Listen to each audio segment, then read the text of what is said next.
This meeting is now being recorded.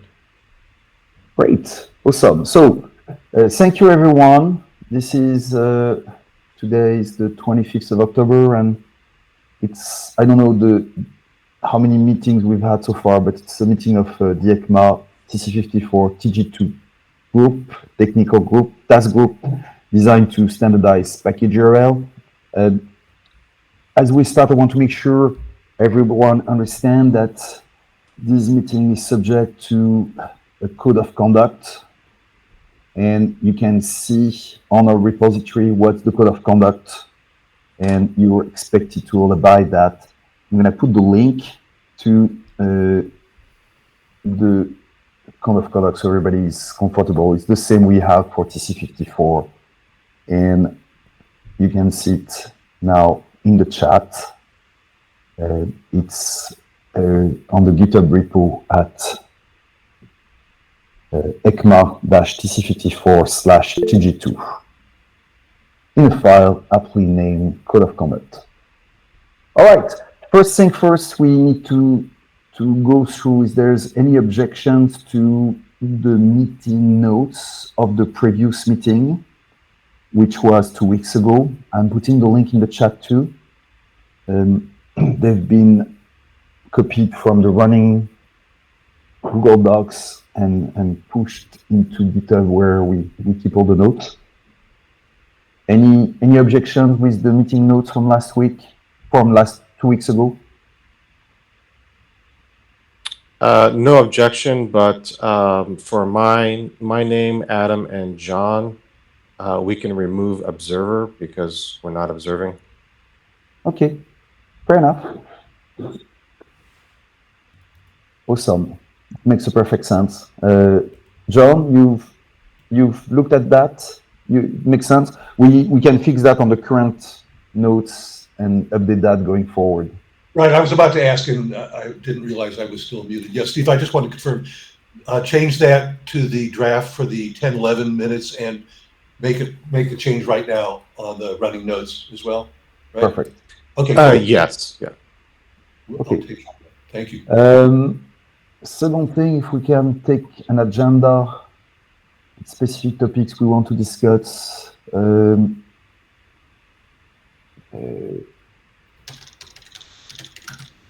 Adam, any specific topic you want to bring up?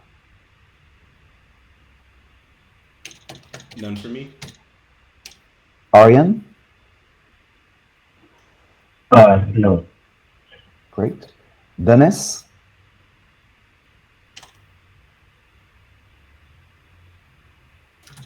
Sorry, unmuting. No, thank you. Steve? No, I just have one announcement, and that is I am currently working off of Ecma 262, which is the JavaScript specification, and I am attempting to get package URL in line with EC markup so that we can produce both the HTML Ecma documentation as well as the PDF. So I will keep the group informed as I make progress. Okay. And that may mean, by the way, we can discuss it a bit further, that may mean we may want to give up restructured text at some point of time. I would prefer to keep it, but if we have to give it up in favor of Ecma flavored markdown, we'll do so. John, on your side?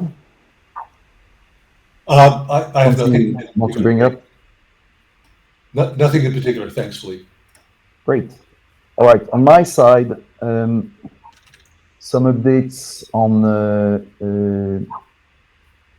what's happening on the project at the moment. Want to give some notes, and we need to start to discuss a bit what's happening also with the work John has started to clarify issues and PRs. And working towards the specification refinements for each of the type. So there's a dog barking outside. Let me close the door.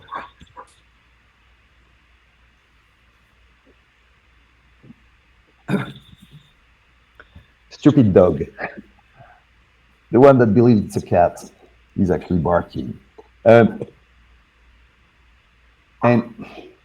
hold on.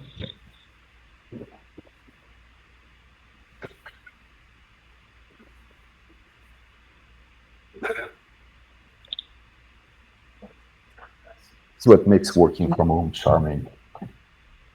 So, since there were no other topic but mine, so I want to make sure we start looking a bit at some of the progress there, some of the key issues, and some announcements also. So in terms of announcements, I was last week at the OCX conference in Mainz, Germany. The OCX conference is a new name for the Eclipse conference. And I was making a presentation with the head of security at Eclipse on issues of open source compliance for security. They have as an open source steward a specific interest in what's happening in terms of the regulation out there.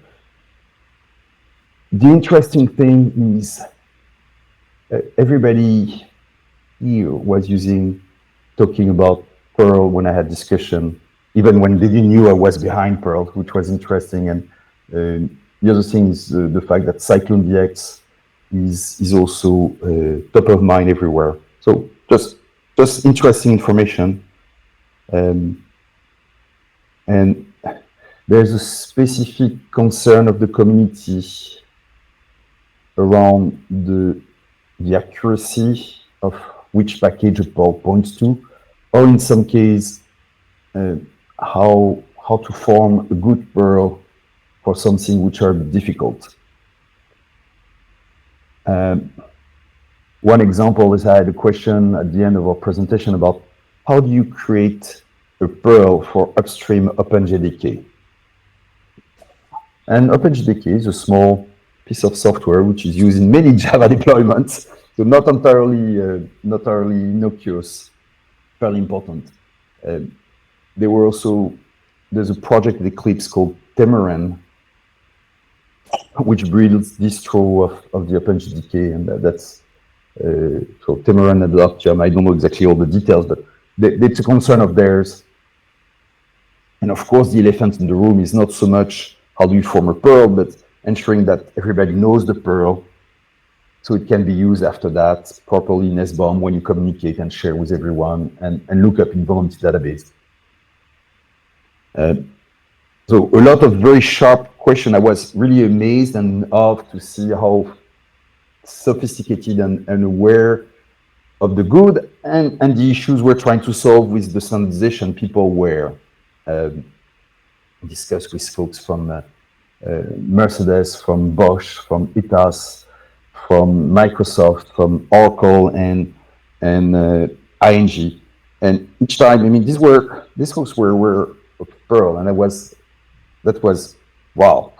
So good thing, which means also all the work we're doing, this committee here and the project, and trying to clean up and refine the spec is really important. It really matters a lot. So that was for the announcement. In terms of looking at the current work on the project at large, there's a lot of discussion, very often recently a piece of discussion on how, given a Perl, you go to a CP, or how given a CP, you go to a Perl. And if you're not all aware of the issue is simple, is a Perl is something that, in the vast majority of the case, you can infer from observing the code, like a package manifest. Whereas the CPE is a given name. I cannot look at the code and decide what its CPE is. And so therefore, there's no obvious magic recipe and magic rule to say, I have a Perl, here's the CPE, I have the CPE, here is the Perl.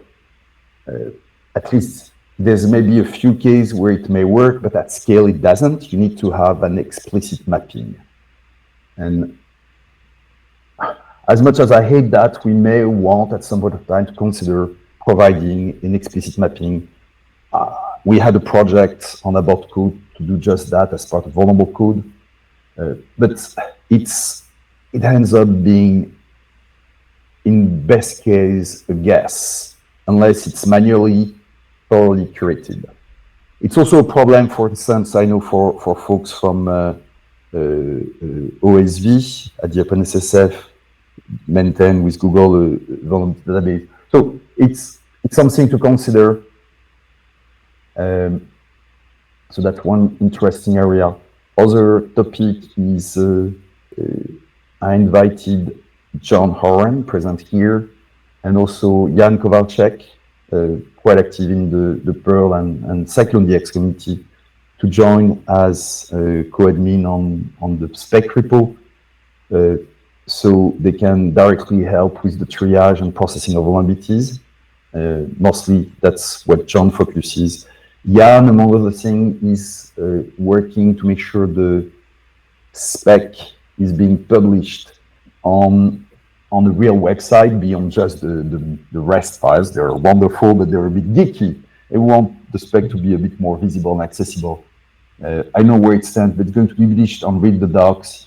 I was traveling last week, so I didn't follow all the details, but that's all good stuff. And last, I think it would be good if we can discuss some of the most, what is the most important issues and package type we want to review first on the spec work, such that next meeting 2 weeks from now, I would expect that we can review and agree that we've reached a consensus and we're one already for a couple of important package types and their documentation in the spec. So, John, do you have the link to the spreadsheet document, the shared spreadsheet? I don't have it exactly there, but if you have it on hand somewhere,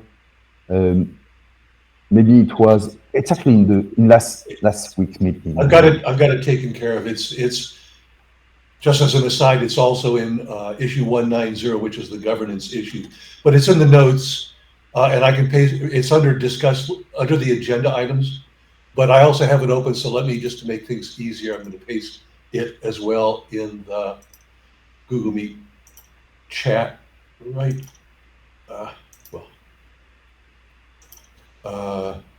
G sheet ray. I don't normally talk out loud to myself, but just so you know what I'm doing, let's see. There we go. So hopefully it's come through, and please let me know if you try and I'm not able to access that. No, that's perfect. Okay. That's exactly perfect. I'm going to share my screen here so we can all look at the same thing.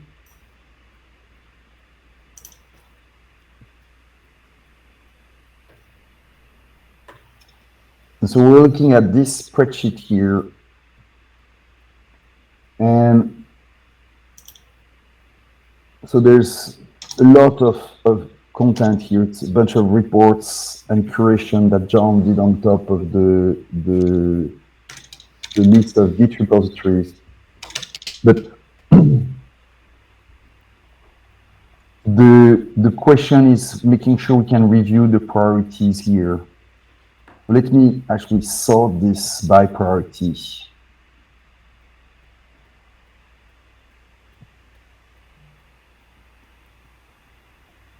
Okay. We have on the left-hand side, so the priority columns and the issues that need specific love and indication of what the priority we should assign to that. That's one. The other thing is another set of priorities where we can look at the proposed new types that exist in different issues and pull requests, and specific concerns about known types or candidate types. So the question is, generally speaking, for everyone here, is how much of new types do we want to look at for the spec? And or do we just go on the fly, just process new types a bit more diligently that we do in the past? And whatever type will be ready and spec ready by the time we get 1.0 will be part of 1.0. And we've not also discussed something important, which is, are the types part of the spec?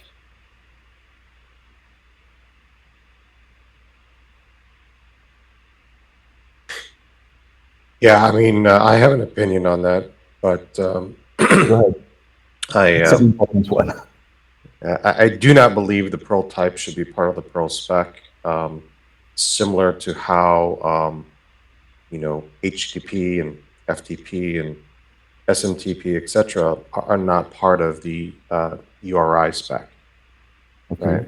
Right? They're independent specifications. If we were to combine Perl types into the Perl spec, it would be a massive undertaking, and we would be in a situation where we would have to revision the Perl spec a lot. And from an outward-facing perspective, all those revisions to Perl would, I believe, give the impression, not reality, but the impression that the spec is just not stable because there's so many revisions. That's a very good point. I love it. Makes a lot of sense. It actually removes a bit of the weight I had in my stomach, because we were more or less embarking to make sure we had all that in the spec. So here's what I think could be a good approach. Is the spec doesn't have the types. So the spec and the types, the spec is about determining, I mean, it's really about the syntax and core principles. Some of these which are lifted from the types to be in the main spec. We discussed also to break down the documentation for the package type, say Maven or PyPI, each in their own individual documents. So it's easier for these to be versioned and if need be, and or at least in terms of pull requests, you don't have any churn or merge conflict if there's somebody that wants to provide something of an update there. And the thing is, as we,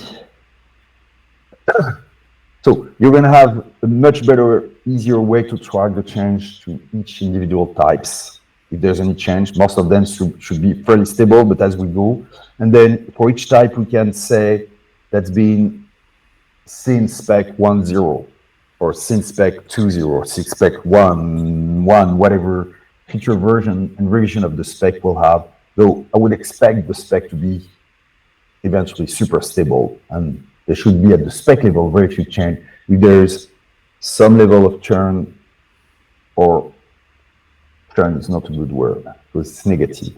There's some level of dynamic evolution. It would be mostly at the type level. That makes sense at a high level. I think so. Dennis put a question in the chat, which I think is relevant, and it's related to a proposal that I had put out there a while back regarding machine-readable type definitions. Yes.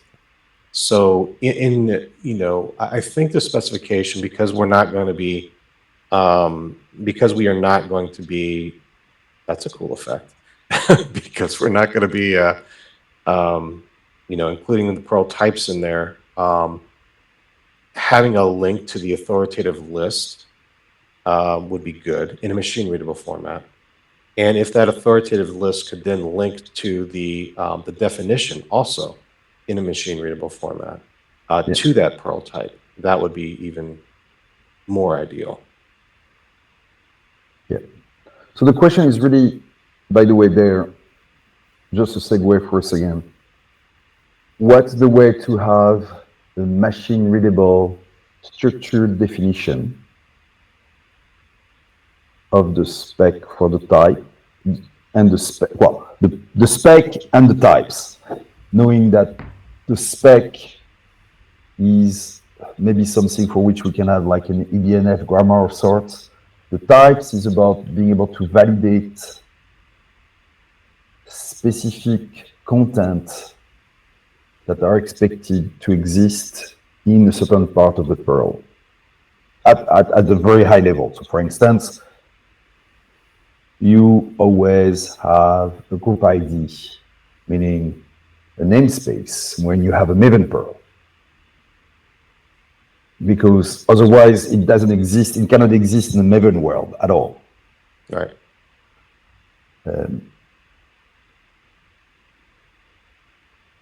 Yeah, I mean, I kind of envision a very simple JSON array with containing objects. Each object would be basically, you know, the name of the Perl type, what it is, where you can find the link to the actual type definition, because the type definitions are going to evolve independently of the list.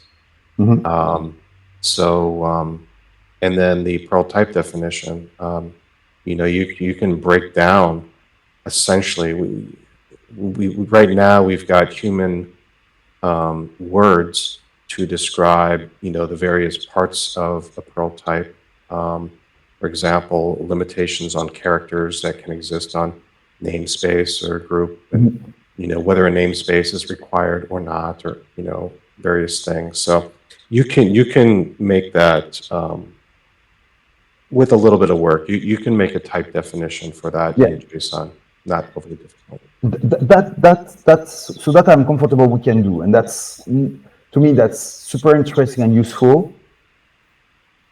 What I'd like and I would dream about is to have that in a format that some code generation can generate a validator or a parser from. Yes. And that's I don't what I want to get to as well. And that would support at least 4 or 5 core languages, namely Java, JavaScript, Python, Go, Rust, C, C++, Ruby. Ideally all of these and a few more. I don't know if there's something that exists like that. You have, so I don't know if there's anybody that has an idea. I think it would be a good topic good topic for research. So just make sure we enter an issue on the spec, and someone can maybe work on that and help find what will be the tri-headed beast that's able to do this kind of things. Yeah, it kind of requires us to break out the types into their own individual files first. Yeah, because you know that would be a requirement as well, which is going to be a good thing regardless of how we implement the other thing. And in order to hit your time frame, let me back up a little bit. In order to hit your time frame of Q1, yes. What do we need to do to get the Perl specification ready by that time? Well, 10 minutes ago, we needed to make sure we had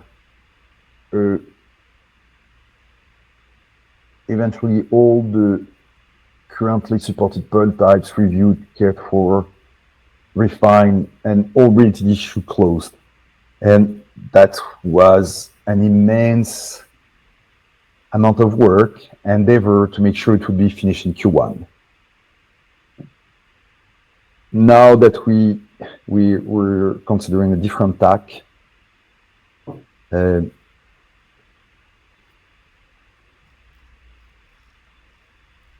it's the work that needs to be done is very different, because eventually the work on type can happen at its own pace without being in the way of the specification being approved. And so the essence of the work is focusing on the darker corner of the spec itself, which may express themselves in specific problem with a specific type. But really what rolls down to the spec, that's one. And then formatting of the documentation to Ecma standards. So we have something which is spec ready. So review and presenting to the technical committee for review, discussion and approval.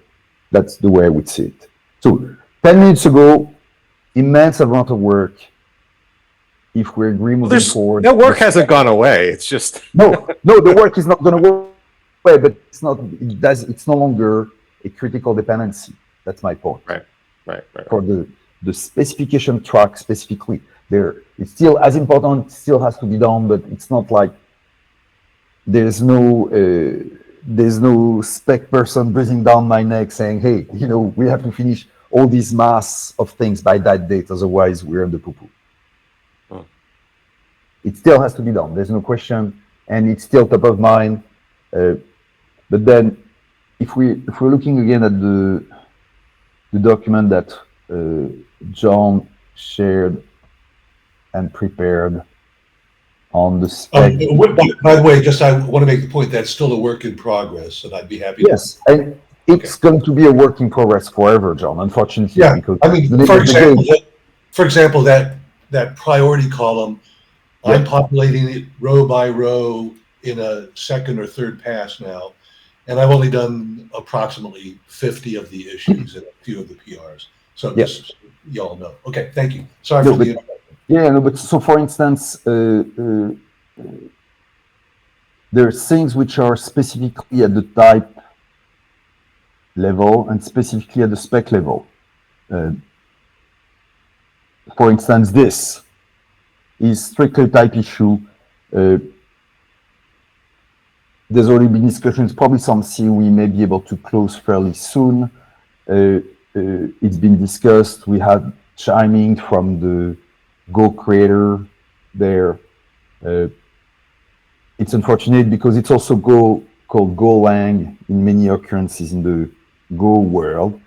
But it's all okay now. It's Golang and it's unlikely to change. We could have an alias in the future, but it's a type issue in all cases. Doesn't have any impact on the spec. Same thing. Hackage support for hackage is a type issue. This we'll have to see. It may be something specifically that needs care because it's about a standard qualifier that may use across many different types. It's spec level. So now we can, and you already done most of the work, I think, to understand whether it's something about type or at the spec. This spec level, encoding qualifiers, this is spec level, which means that out of the whole high and priorities, we now have spec versus types.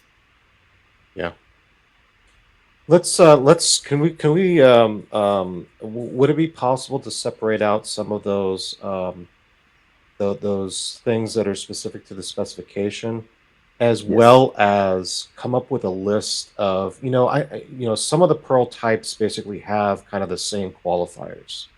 Yes. And, architecture, for example, being like one of them. Yes. And it might be interesting to have some of these more common qualifiers part of the core specification rather than to have to define them in every Perl type. Yeah, it's very important. And let me make some notes there.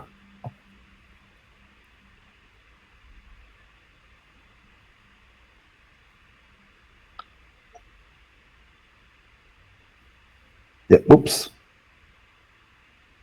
Fat-fingered. Yeah, so you Yeah, you already took the note, John. Thank you. Awesome. All right. I was about to type the same stuff. I'm stupid. Okay. Yeah. So the question is, yes, that's exactly what we want to do there for the spec. Is making sure that any type level qualifiers, which becomes therefore something common used across many types, is part of the spec, and also reiterated in the type. That's fine, but it's brought up to the spec, and then we focus on the subset of issues that are spec specific as tier 1 priority, and some of them may be very high priority for the types too, and they need to be addressed maybe in parallel, but they're not a hard dependency for the standardization process. That's what it boils down to.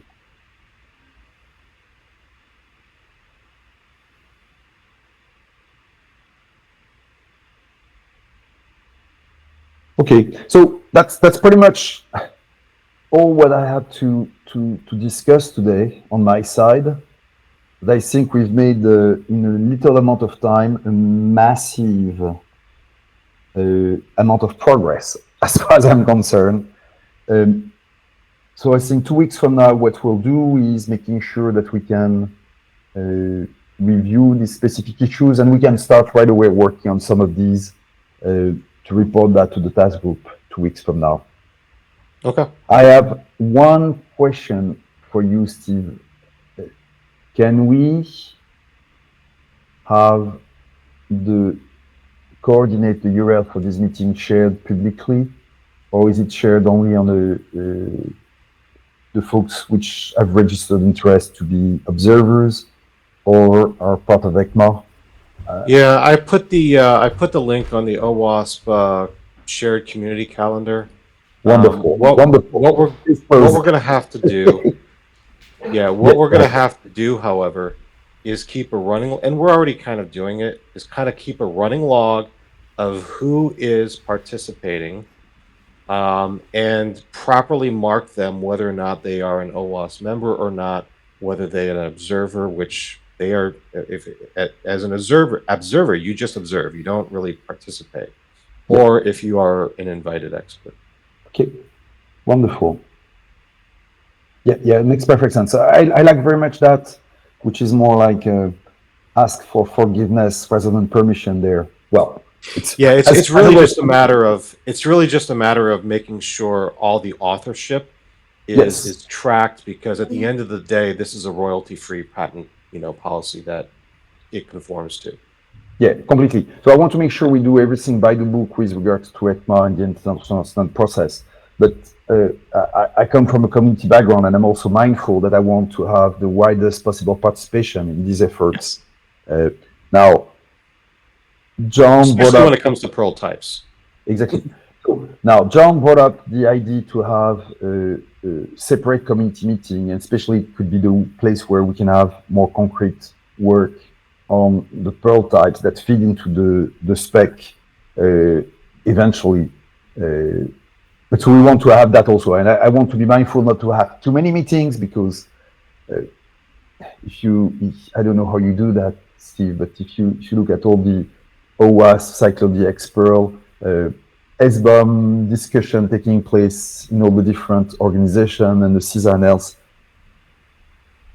And I know there's a way, if you're into this, to spend probably 10 hours in meetings every single day. If I wanted to, I absolutely could. But no. But I want to be mindful not to have too many meetings on our side. So I think we're 45 minutes in, which is wonderful. Short and dense. If there's any question, you can bring it up now. I'm gonna just do a quick roll call before we part. Adam, anything you want to bring? No, I think it was great. I think my feedback for our next call is I really like Steve's suggestion that we focus on what's necessary for the specification. So I think we should keep that in mind for the next call. Okay, Dennis? Actually, I think we have a somewhat open item, which is that, yes, for this meeting, and we should focus on getting the spec cleaned up, but is it possible that we need to be more specific on who is going to take the lead and how they're going to do it to start working on what I'll call the the the package type database? Do we need an issue in PerlSpec with someone assigned to it to say, this is what it looks like, and these are the fields I want on the JSON object? Do we need to There's a get ticket that out there moving? already. Oh, okay, cool. Yeah, there's a ticket out there already that I created, I don't know, a couple of months ago. Just search for that. I Yes, haven't had a I'll lot do of that. time to dedicate to that, but Uh-huh. I actually have a test thing going on my personal laptop. It's really experimental at this point though. So, but Of course. let me see if I can play with that over the next week or two and see Okay. if I can make some progress. And so hopefully you can get some more feedback on that issue. That's the I Yeah. was thinking. Okay, Yeah. that was my only thought. In addition to all the wonderful stuff we talked about. Okay. Great. And next up, John. Any other I thing you want guess to bring up? the only point I'd make, or the only invitation I'd like to extend is, it was the case today, and I certainly expect it'll be the case going forward, that there are aspects of our discussion, details of people's names and so forth, that I wasn't able to capture because I was still writing the notes of the most recent prior comment. So if people could, when they have time, take a look at the draft notes, and if they have anything that they could fill in. I've tried to put everything like that in red, and there aren't many, but I'm afraid it's going to be a little bit unavoidable going forward. Okay. Thank you. Fair. Thank you. Thank you. Makes a lot of sense. Thank you very much there. Steve, any parting word? Nope. Okay. Ariane, anything on your side? No, but I want to know how I can write. I'm sorry, I have a difficult time to understand what you said. It was the sound was not very good. I write. Okay, fair enough. Okay, if you can write, yes, cool. If you don't mind to say what's your affiliation, again, it's important for the Ecma process to understand who is who. It's a public process, and if you can share your affiliation in the chat, or make sure you just type it in the document. If you're coming to just representing yourself, that's okay too. But you need just to tell that. And nothing to add on my side. And I guess next time we'll have a bit more head warning for where the meeting takes place. We switched from Zoom to Google Meet this time. And sorry if it was a bit last minute. That was my fault. Yeah, Everyone, we figured it out. Yes, thank you very much for your time. Have a wonderful day wherever you are in the world, and eventually a wonderful weekend. And I look forward to see you guys online 2 weeks from now.